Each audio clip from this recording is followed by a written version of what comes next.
Selamat malam pemirsa, kita berjumpa lagi dalam Prime Time Talk. Kali ini bersama saya, Doni De Keizer.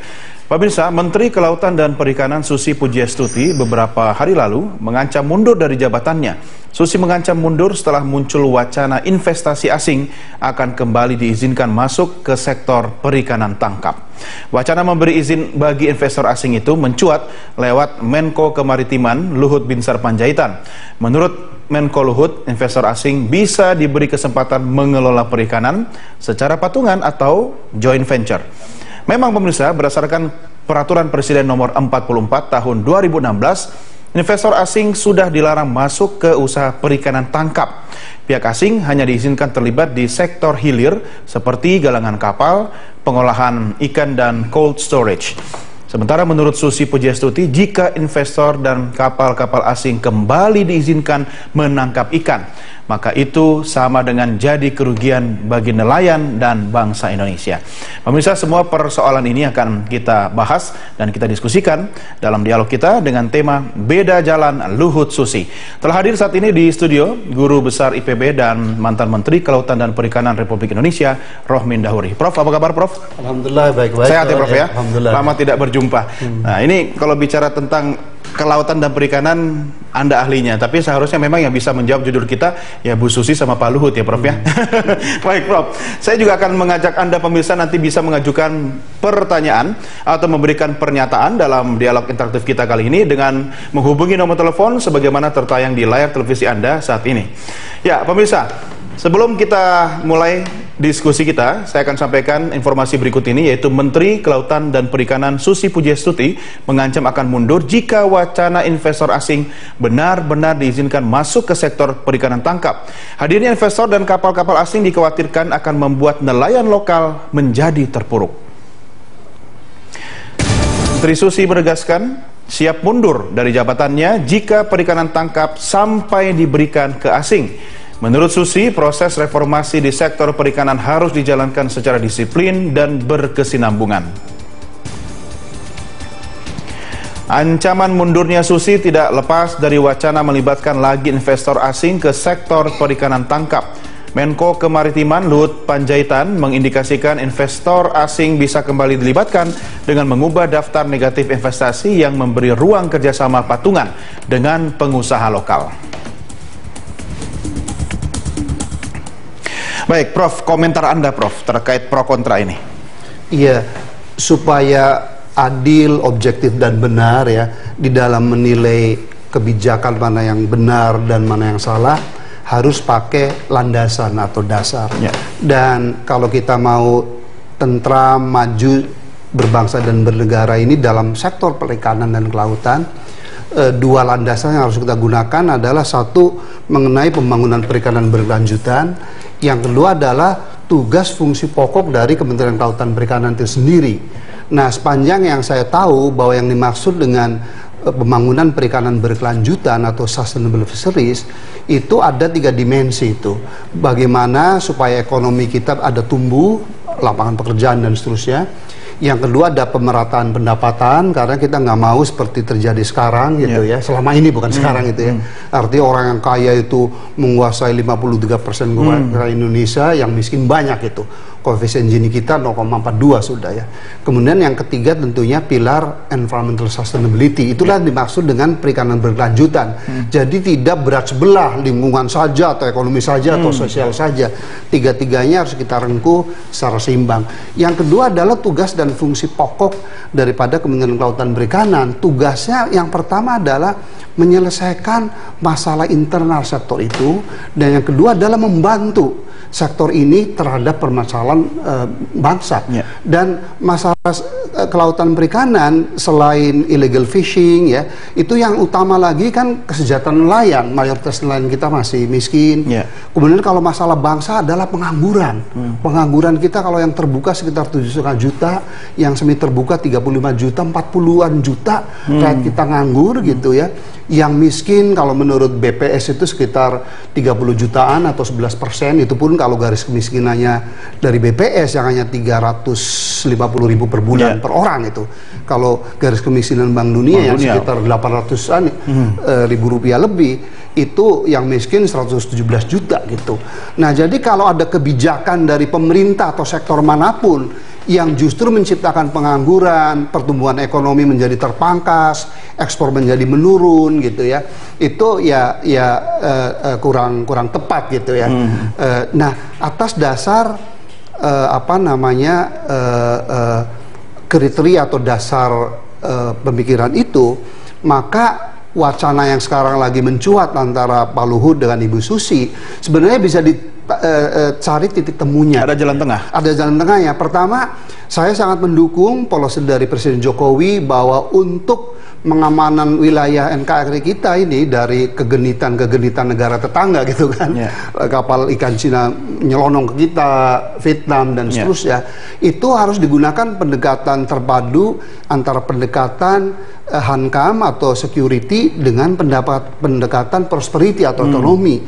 Yang dimaksud dengan pendekatan prosperity, kita bangun wilayah-wilayah perbatasan, Natuna, Morotai, Papua gitu, Sabang, pagar kita itu kita bangun menjadi sumber-sumber pertumbuhan baru, sumber-sumber kesejahteraan baru gitu ya. Yang bangun ini investasi asing maksudnya?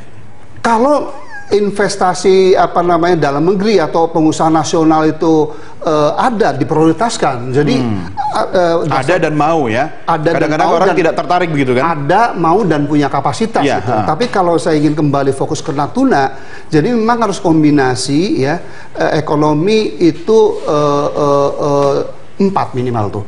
5 ada perikanan tangkap, perikanan budidaya, industri pengolahan. Yang kedua adalah pariwisata bahari karena di sana pun luar biasa daya tariknya besar, dan yang kelima adalah petrochemical industry. Jadi harus diingat bahwa Natuna dan Anambas itu sumber gas kita terbesar kedua setelah Tangguh ya di sana. Jadi harusnya gas ini jangan 100% diekspor mentah, tetapi harus kita bangun petrochemical industry ya. Jadi untuk membangun power plant, karena kita menggebu-gebu mau membangun industri perikanan, listrik nggak ada. Saya kan penasihat gubernur Kepulauan Riau, saya udah tahu persis bahwa kendala utama membangun Natuna itu listrik nggak ada gitu. Jadi harusnya gas itu daripada diekspor mentah, kita jadikan sebagai untuk pembangkit listrik.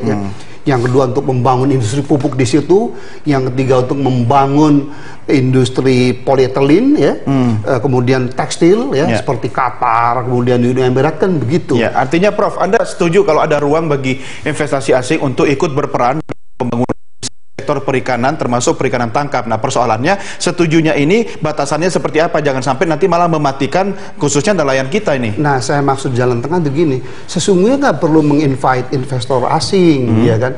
Itu dari 1.300 kapal ikan yang menurut definisi Bu Susi eks kapal asing kan, itu kan ada sekitar 500-an yang sebenarnya sudah dimiliki oleh pengusaha kita itu. Ya kan udah 10 tahun, 20 tahun gitu ya. Itu aja diaktifkan kembali gitu ya. Bahwa mereka itu udah berusaha 20-an tahun dan kapal itu udah dibeli oleh pengusaha Indonesia ya. Cuman karena definisi eks kapal asing itu seolah-olah haram, padahal kan tidak. Itu udah dibeli oleh nelayan kita, dan harus diingat bahwa dari 680.000 kapal ikan yang dimiliki Indonesia, Mas Doni ya. Yang ukurannya di atas 30 gross ton itu hanya sekitar 0,9%. Artinya hanya sekitar 4.000 gitu. Jadi memang terbatas untuk armada perikanan nasional untuk saat ini ya, untuk bisa memanfaatkan sumber daya ikan di laut-laut lepas, zona ekonomi eksklusif. Saya setuju Prof, tapi tentu Menteri Susi punya alasan tersendiri, karena kebetulan Menteri Susi sedang tidak berada di tanah air kali ini. Kita akan coba minta bagaimana komentar dari penasihat Kementerian Kelautan dan Perikanan. Ada Arief Satria melalui sambungan telepon. Pak Arief, selamat malam. Pak Arief, selamat malam. Ya, selamat malam Pak Arief. Ya, pemirsa, kami masih mencoba menghubungi Arief Satria, penasihat Menteri Kelautan dan Perikanan yang juga akademisi kita yang sudah bergabung melalui sambungan telepon. Masih kita coba menghubungi Pak Arief Satria melalui sambungan telepon. Selamat malam Pak Arief. Selamat malam Pak Arief. Selamat malam Mas Doni, apa Ya, kabar? Pak Arif sudah bergabung bersama kita di Prime Time Talk. Bersama saya ada Prof. Rohmin Dahuri. Pak Arif, Selamat malam Pak Rohmin, apa kabar? Alhamdulillah baik-baik. Pak Arif, apa dasar yang membuat menurut Anda yang membuat Menteri Susi bersikukuh untuk tidak memberikan ruang bagi investasi asing untuk perikanan tangkap? Jadi saya di sini tidak dalam posisi sebagai penasehat ya, saya mungkin sebagai akademisi, sebagai Pak. orang akademisi ya. Karena kalau representasi DKP harus ditunjuk dulu. Jadi saya melihat begini, kalau saya mengamati bagaimana sikap Bu Susi terhadap kebijakan yang sebenarnya masih merupakan wacana, dan bahkan menurut saya belum wacana, karena Pak Luhut, saya membaca hari ini di media cetak sudah mulai meralat ya, bahwa itu masih prawacana. Belum wacana ya, ada hal-hal yang memang sedang dipikirkan tapi belum dibahas secara serius.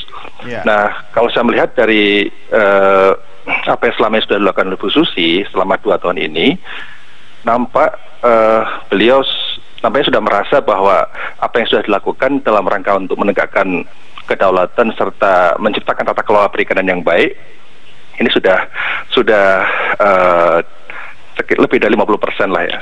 Nah, oleh karena itu memang ada kekhawatiran bila Perpres itu dirubah, maka ekspor yang selama ini sudah ada bisa terganggu.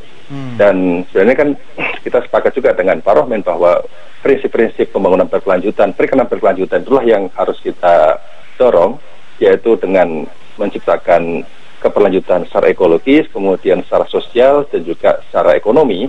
Namun yang paling penting dalam sustainable fisheries itu adalah keadilan. Bagaimana kita juga memberikan keadilan bagi masyarakat sekitar Natuna dan bagi masyarakat lain di Indonesia yang saat ini memang masih belum bisa maksimalkan sumber daya dengan baik. Di Natuna itu dari potensi 1 juta ton, orang Natuna baru 4,2% memanfaatkan perikanan tangkap. Jadi selama ini masih dimanfaatkan oleh nelayan Jawa, nelayan Sumatera, dan sebagian juga nelayan-nelayan asing. Oleh karena itu sekarang yang agenda terpenting kita menurut saya adalah bagaimana kita menciptakan perikanan berkelanjutan di Natuna. Kan pelaku-pelaku yang ada di kita, tentu ini agenda yang berat karena untuk mendorong investasi di bidang perikanan tangkap oleh pengusaha-pengusaha dalam negeri, ini saat ini memang masih terus diupayakan.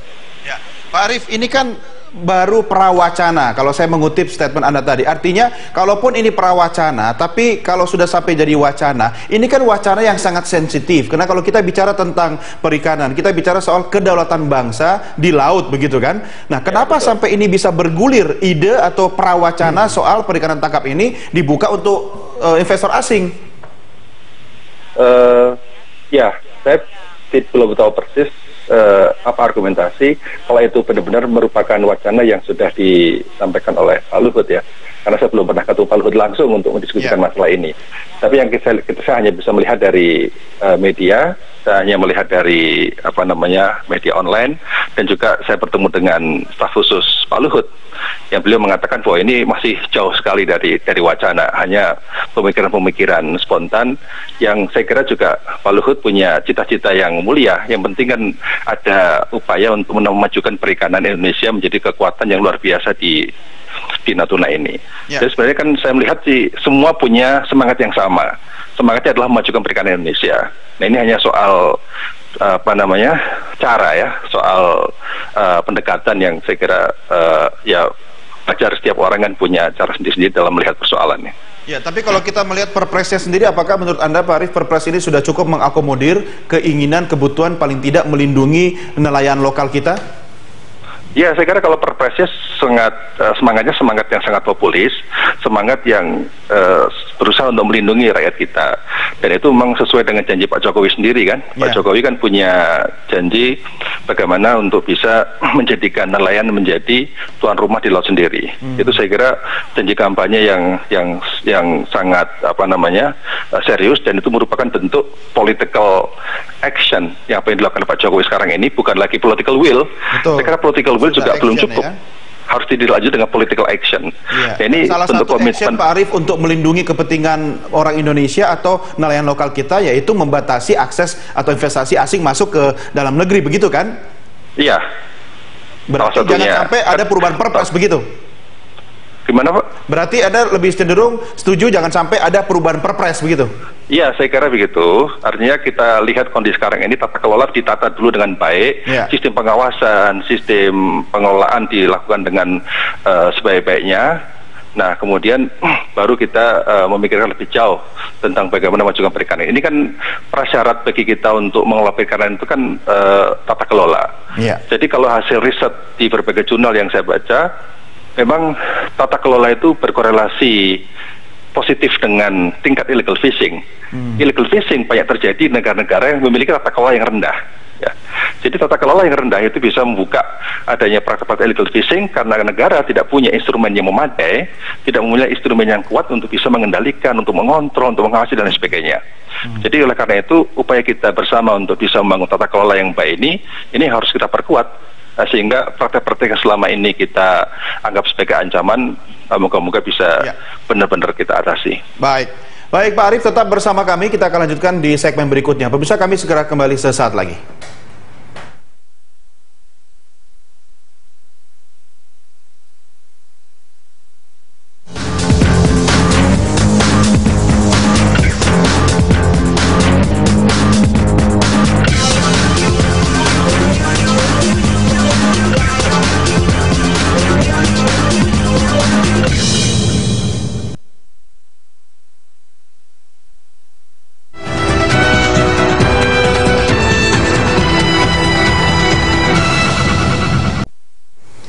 Pemirsa, setelah Menteri Kelautan dan Perikanan Susi Pujiastuti memerangi illegal fishing 1,5 tahun terakhir, aktivitas kapal asing di perairan Indonesia terus mengalami penurunan.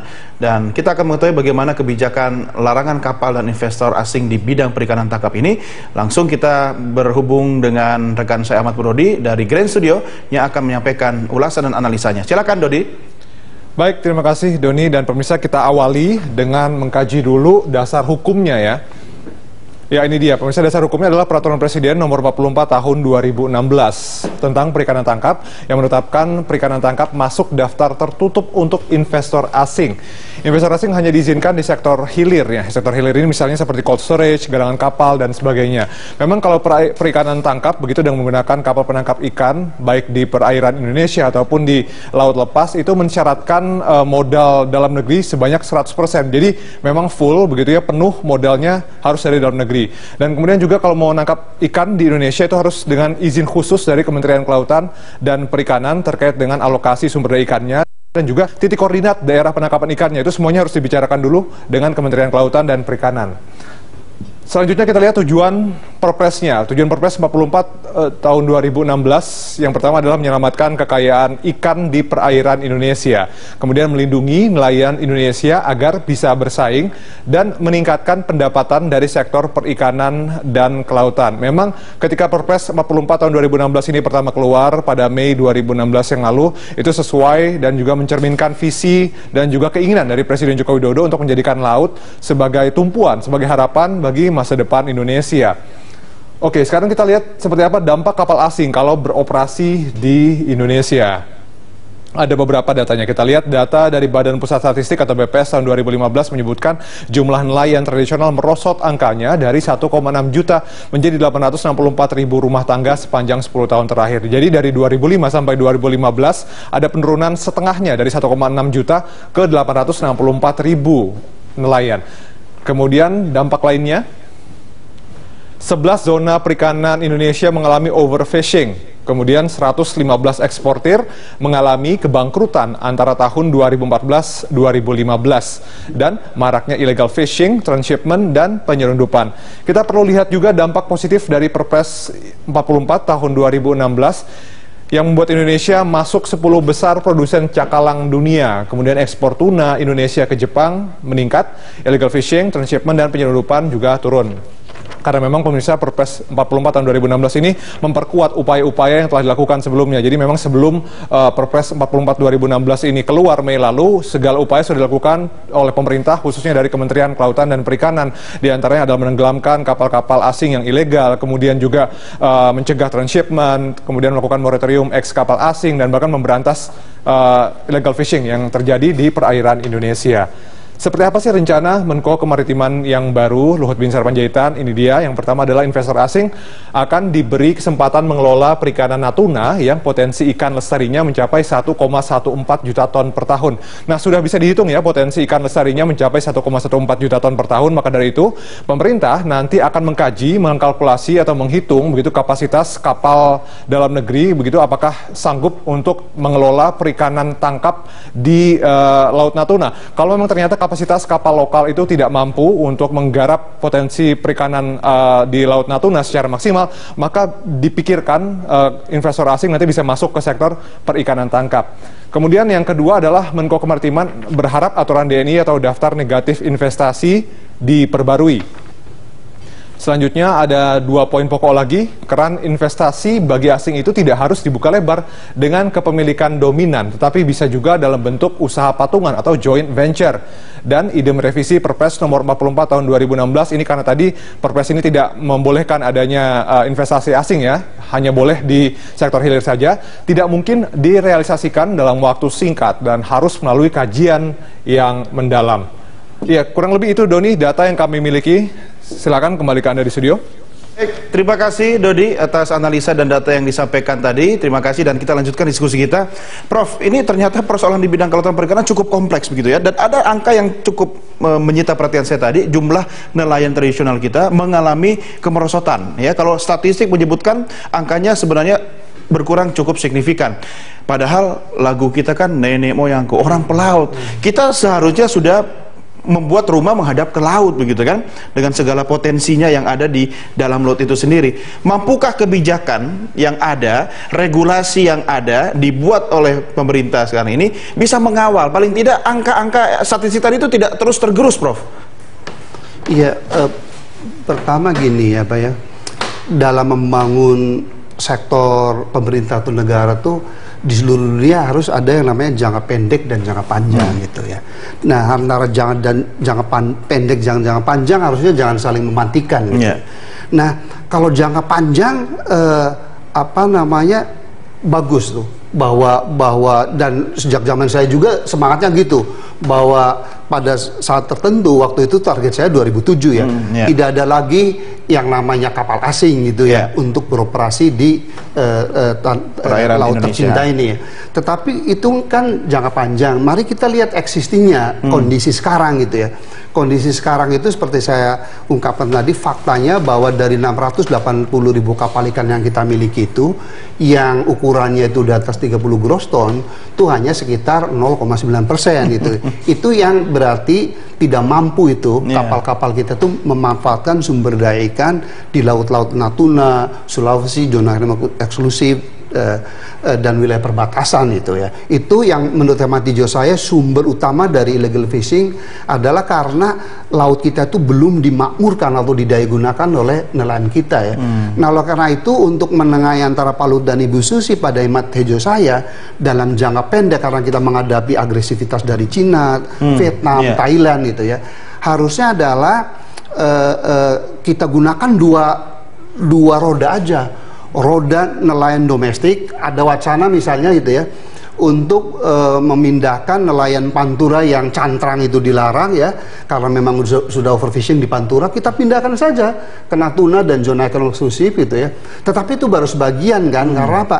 Karena cantrang itu alat penangkap dasar, baru bisa menangkap sumber daya ikan yang hidupnya di dasar seperti bawal, ya kan?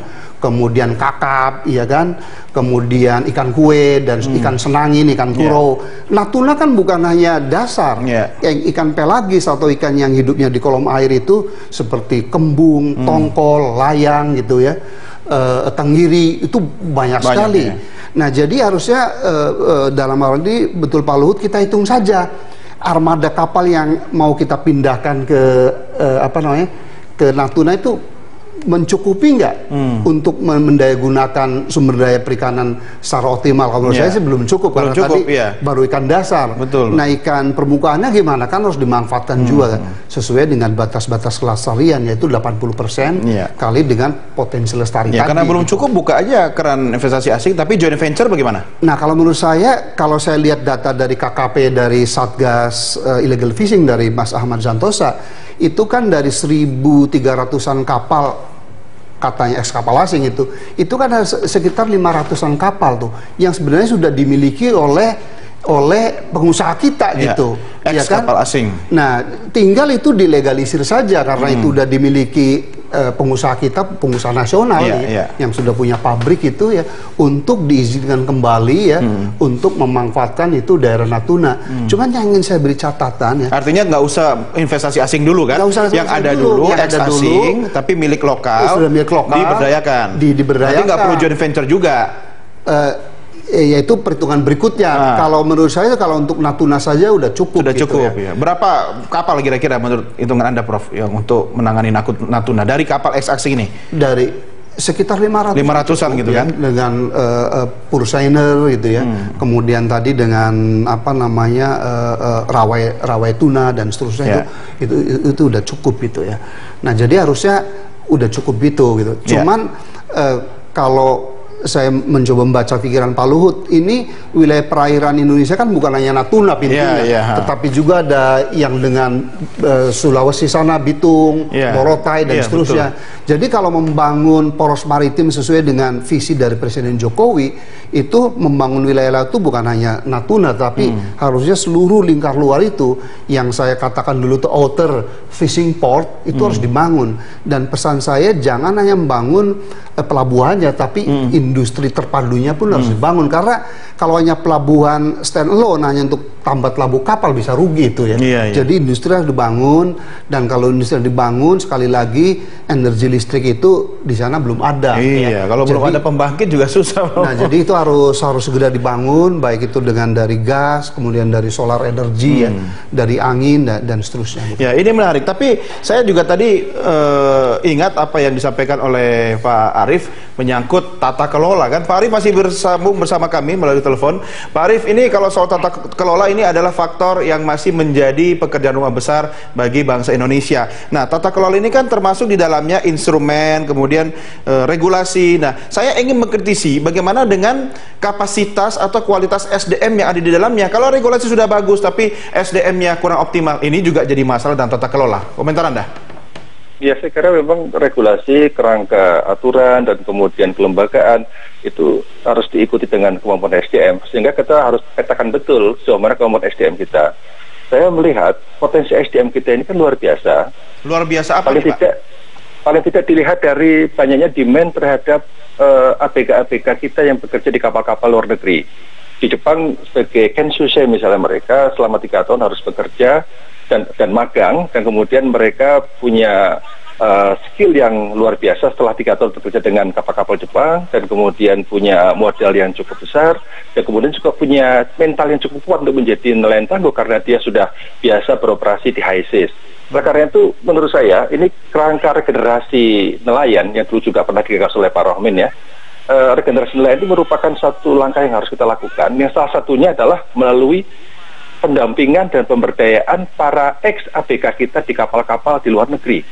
Jadi selama ini memang kita belum menangani secara sistematis, belum menangani secara secara serius pada mereka. Mereka ada ribuan yang bekerja di Taiwan, di Korea, kemudian di Cina, kemudian juga di Jepang. Oleh karena itu agenda kita satu, pertama melindungi mereka jangan sampai isu-isu HAM di kapal itu terjadi. Kemudian yang kedua adalah memberdayakan mereka setelah mereka pulang.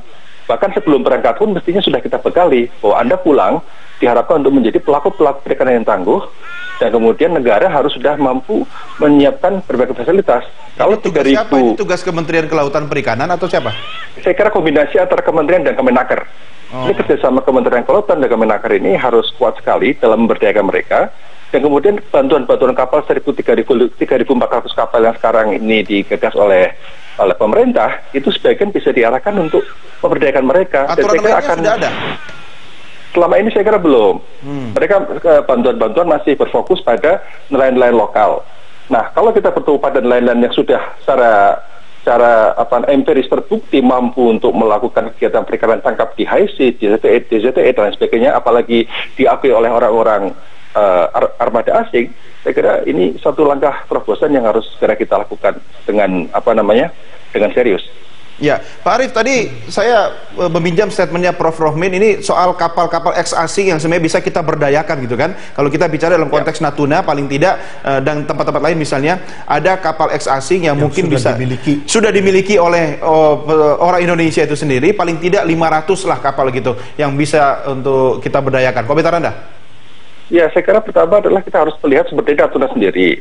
Natuna itu kalau melihat dari data Kementerian Kelautan dan Perikanan, sebagian sudah overfishing khususnya untuk pelagis kecil dan kemudian untuk cumi, kemudian juga untuk ikan karang tingkat utilisasinya sudah 80%. Adapun untuk pelagis besar itu baru 42%, sehingga memang armada-armada yang kita arahkan ke sana adalah armada-armada yang memang ditargetkan untuk bisa menangkap pelagis besar itu seperti tongkol dan lain sebagainya.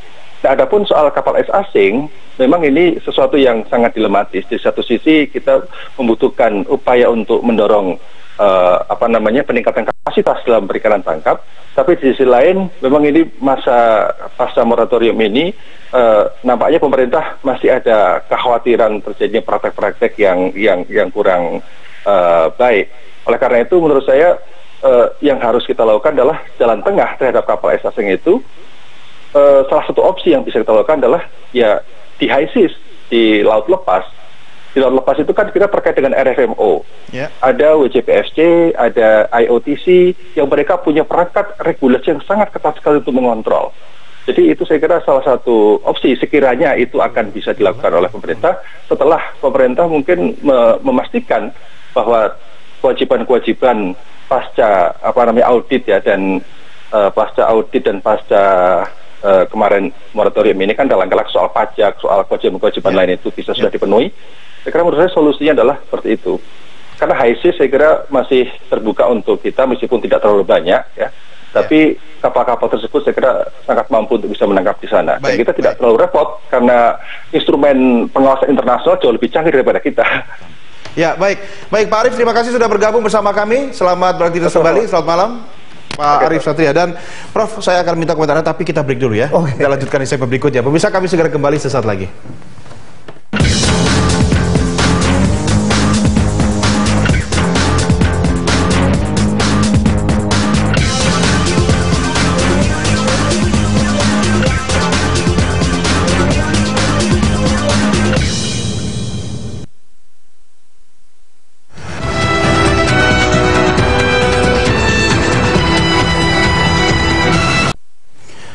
Pemirsa, sempat jadi polemik, Menko Kemaritiman Luhut Panjaitan membantah bahwa dirinya telah mengusulkan membuka investasi asing di Natuna. Luhut menegaskan komitmennya agar pengusaha dan nelayan lokal pegang kendali di perairan Indonesia.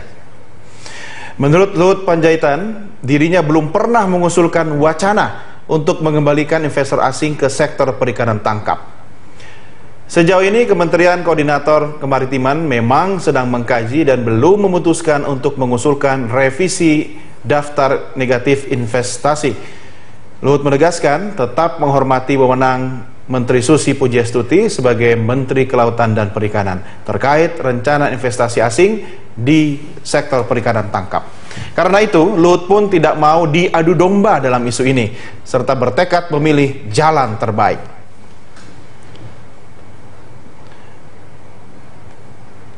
Saya jadi ingat judul lagu lama, Prof. Kupilih Jalan Terbaik. Dambaan kita semua kan. Tapi sebenarnya kami sudah mencoba menghubungi Menko Luhut, Prof. Rohmin, tapi Menko menyatakan sikap untuk tidak memperkeruh suasana ya. Dan ini statement beliau tadi sudah kita tayangkan bahwa sebenarnya Pak Luhut tidak pernah mewacanakan soal itu. Saya juga bingung dari mana wacana itu muncul gitu kan. Tapi dalam konteks akademik ini kan perlu kita perdebatkan. Betul. Karena kekayaan bangsa Indonesia itu sebenarnya terletak di maritim begitu kan. Nah, Prof, saya tertarik tadi terhadap data soal jumlah nelayan ya kan yang ternyata mengalami penurunan ditambah lagi dengan penguasaan teknologi. Bagaimana sebaiknya angka nelayan untuk Indonesia yang seluas ini tapi tetap ada penguasaan teknologi khususnya untuk nelayan tangkap? Iya. Jadi pertama saya gini, Pak Luhut udah sangat bijaksana pernyataan dan tadi persis seperti saran saya, kita hitung dulu gitu. Ya, ya, kalau dulu, memang kapasitas armada penangkapan ikan nasional itu mampu, gunakan nasional dulu gitu ya. Tetapi berdasarkan perhitungan sementara kami, kalau hanya cantrang nggak cukup. Karena itu kalau saran kami tadi kapal yang sudah dimiliki oleh pengusaha kita, harusnya itu bisa diaktifkan kembali gitu. Itu bisa killing two birds with one stone itu ya. Jadi mengusir illegal fishing sekaligus juga menambah bahan baku ikan yang sekarang ini udah pada kolaps semua tuh. Hitung kolaps, kurang bahan baku, Muara Baru kurang bahan baku, Tual, Ambon, Benoa ya, karena semua dilarang gitu kan. Nah, jadi harusnya itu diaktifkan kembali.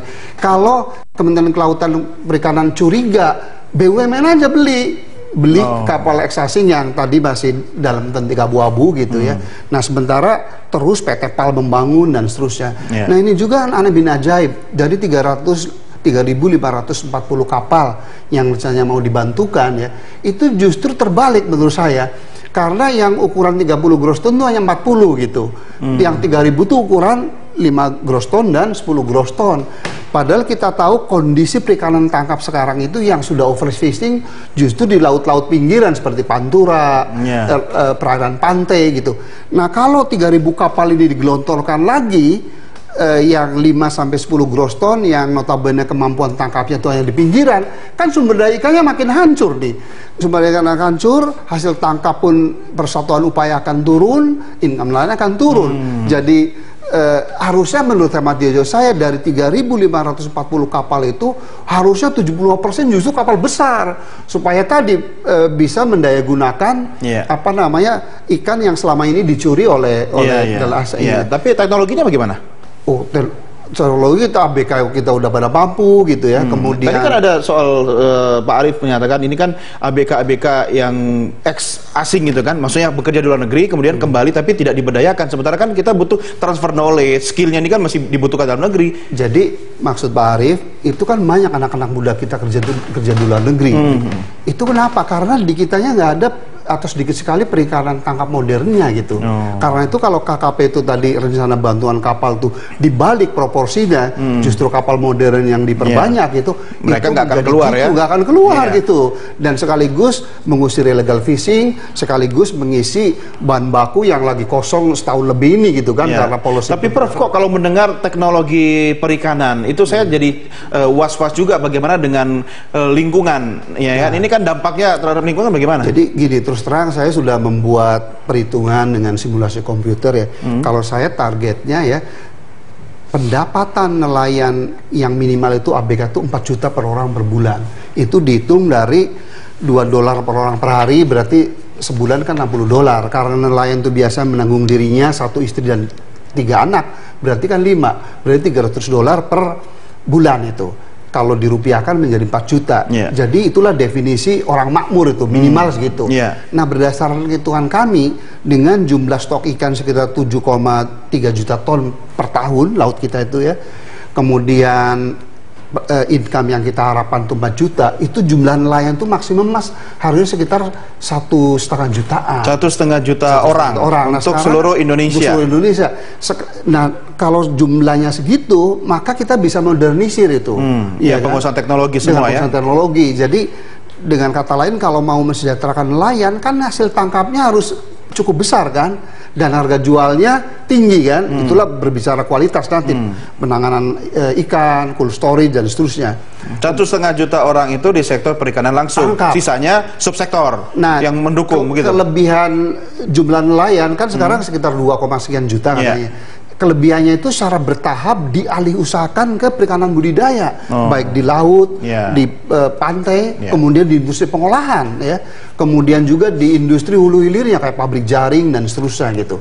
Jadi memang kalau mau mensejahterakan nelayan, sekali lagi alat tangkapnya harus produktif atau modern, tetapi tidak boleh melampaui batas-batas kelestarian. Jadi tidak ada kayak membalikan tangan mensejahterakan nelayan, itu harus perlu waktu gitu. Itu bangun candi Prambanan itu, Roro Jonggrang itu, Prof. Tangkuban perahu gitu. Jadi, nah, saya juga pengen ajak Anda, Prof, untuk kita dengarkan bagaimana wakil rakyat kita punya pendapat. Sudah terhubung melalui telepon Ketua Komisi 4 DPR RI, Edi Prabowo. Pak Edi, selamat malam, Pak. Selamat malam Mas Doni, selamat malam senior. Selamat malam Mas Edi. Nah, ini jadi Apa kabar? Ya. Harusnya Pak, waduh itu sudah benar itu apa yang beliau sampaikan, sudah tepat tuh caranya Mas. Ya, tapi Mas Doni. Iya, tapi Pak harusnya Edi... menteri KKP-nya beliau itu. juga. Ya, kalau Bu Susi penggantinya gitu ya. Tapi Pak Bu Edi, Susi saya mau itu... tahu Kemaritiman tidak mengeluarkan wacana terkait keran investasi asing di sektor perikanan tangkap. Tapi kalau kita merujuk pada regulasi, kemudian tata kelola, komentar Anda Pak Edi terhadap perikanan tangkap kita bagaimana? Ya, kalau menurut saya ngelola laut ini, ngurusin nelayan ini tidak semudah, tidak segampang membalikan telapak tangan. Yeah. Kita adalah bicara sistem, bukan bicara kehendak 1-2 orang. Kita harus mendengar semua sektor. Karena masyarakat nelayan ini jumlahnya kan jutaan orang. Nah, kalau melihat bicara tentang mau dikemanakan nelayan kita, ya kita tanya ke nelayan kita dulu. Kita bicara masalah untuk modernisasi alat tangkap. Kita bicara pencegahan tidak boleh investasi masuk. Yeah. Terus setelah itu mau apa gitu kan? Kita bicara nelayan kita harus dimodernisasi, tapi nelayan kita sendiri seolah-olah terjebak di rumahnya sendiri, mau melaut susah, mau nangkap ikan susah, begitu melaut bisa dapat ikan, mau jualnya juga susah. Yeah. Jadi menurut saya, kalau ada wacana apapun, saya pikir coba dihentikan dulu, kita mulai dari bawah dulu. Makanya tadi kalau Anda mau tanya ke saya pikir saya sangat setuju apa yang disampaikan oleh Pak Ruhmin. Yeah. Kita lihat membangun nelayan ini tidak membangun 1-2 sektor. Masyarakat nelayannya, pengusaha perikanannya, kemudian lautnya mau seperti apa, infrastrukturnya mau bagaimana gitu loh. Yeah. Kalau saya sih lebih fokus kepada nelayan kita yang ada. Kita berangkat dari situ dulu. Nah, nelayan kita ini apa masalahnya? Di situ dibongkar satu-satu. Kalau bicara masalah selama ini dia menghadapi persaingan yang tidak adil kepada pengusaha-pengusaha kapal besar, apalagi kita bongkar, langkah pertama apa yang dilakukan oleh Bu Susi, saya sangat setuju, menyetop sementara. Yeah. Menyetop dulu, ada penghentian terhadap illegal fishing. Yeah. Tapi illegal fishing ini tidak cukup dengan wacana illegal fishing. Siarkan di berita, udah itu selesai. Tidak, langkah selanjutnya apa? Apakah kita mau sepakat memodernisasi nelayan kita? Kalau mau modernisasi berarti kapal-kapal kita harus bangun. Ya, bagikan, setuju. atau kita kasih modal. Betul. Atau kita beri pendidikan menangkap ikan. Ya. Sekolah Pak Edi, nelayan dibangun dan sebagainya. Anda dan pengusahanya yang ada, sejalan, yang ada juga jangan merasa terpinggirkan. Kan sekarang ini ada 2 orang yang terpinggirkan dengan kebijakan yang diambil oleh Bu Susi ini. Satu, nelayannya sendiri sekarang pada ditangkapi, nelayan di antar wilayah juga sudah susah di negaranya yang sama. Kemudian pengusaha yang selama ini bergerak di sektor penangkapan ikan juga susahan modal, kesusahan bahan baku. Ya. Kalau dulu kita menangkap ikan, kita membebaskan penangkapan ikannya yang kabur, ikannya dibawa ke luar negeri. Nah, kalau sekarang kita tidak boleh menangkap ikan, tapi kita impor ikan, apa bedanya? Kan gini, tidak ada bedanya kalau menurut saya gitu loh, Mas Doni. Baik Pak Edi, tapi kan kita punya Perpres 44 2016 paling tidak bisa mengawal dulu lah sambil seperti kata Anda tadi, kita mapping lagi semua persoalan yang ada di perikanan kita, Pak Edi ya. Oh iya, saya setuju dengan Perpres untuk nutup istilahnya ini ya kan, investor asing nanti dulu. Tapi konsisten nggak ini? Nah, makanya Ibu Susi sendiri kan harus diawasi berkali-kali selalu menyampaikan akan membuka untuk di sektor hulunya. Maaf, di sektor hilirnya, pengolahannya. Saya bilang nanti dulu, 100 bahkan sampai 100%. Tapi akhirnya diralat. Oke, kita sepakat diralat. Mau kemana? Tapi kan kita nggak bisa setelah ini membiarkan. Kita tanya sajalah ke nelayan. Pak Ruhmin itu tiap hari. Kita kan bukan bicara begini, bukan bicara lantas untuk mencari pencitraan. Kita bicara fakta. Hari ini ada nelayan kita yang ditangkap di penjara belum dibebaskan, yang janjinya mau dibebaskan. Itu hari ini kita di depan mata ada penggusuran terhadap lebih dari ratusan kakak nelayan kita di depan mata kita di Teluk Jakarta kemarin. Baik, Pak Edi, terima kasih ini sudah dulu bergabung bersama kami. Ya, terima kasih sudah bergabung dalam Prime Time Talk. Selamat malam, Pak Edi. Pak Rumin, terima kasih banyak Pak Rumin. Ya, sama-sama Mas Doni, terima kasih. Ya, terima kasih Edi Prabowo, Ketua Komisi 4 DPR RI. Prof, kita harus akhiri sampai di sini. Memang tidak mungkin selesai semua yang menyangkut persoalan dalam kelautan dan perikanan, tapi mudah-mudahan ini paling tidak bisa menjadi wacana yang positif ya untuk membangun, apalagi ide Anda luar biasa tadi. Saya lihat Anda ada buku baru ya? Ada. Coba boleh sambil judulnya menarik ini. Menuju Indonesia sebagai poros maritim. Nah, ini yang penting ya, biar kita jadi poros maritim. Udah ada dunia. semua bagaimana membangun perikanan yang berkelanjutan, nelayan sejahtera, industrinya berkembang, ikannya lestari dan nelayan asing bersingkir gitu. Ya, ini buat saya nanti Prof ya. Oh, iya. Baik. Prof, terima kasih sudah bersama kami. Selamat malam dan sukses buat Prof Rohmin Dahuri. Dan pemirsa, inilah akhir jumpa kita dalam Prime Time Talk. Jangan lupa Anda bisa mengirimkan informasi dan saran pada kami lewat email di news@berita1.tv. Follow kami via Twitter, Facebook dan juga YouTube. Atas nama rekan-rekan kerabat kerja yang bertugas, saya Doni De Keyser. Terima kasih dan selamat malam.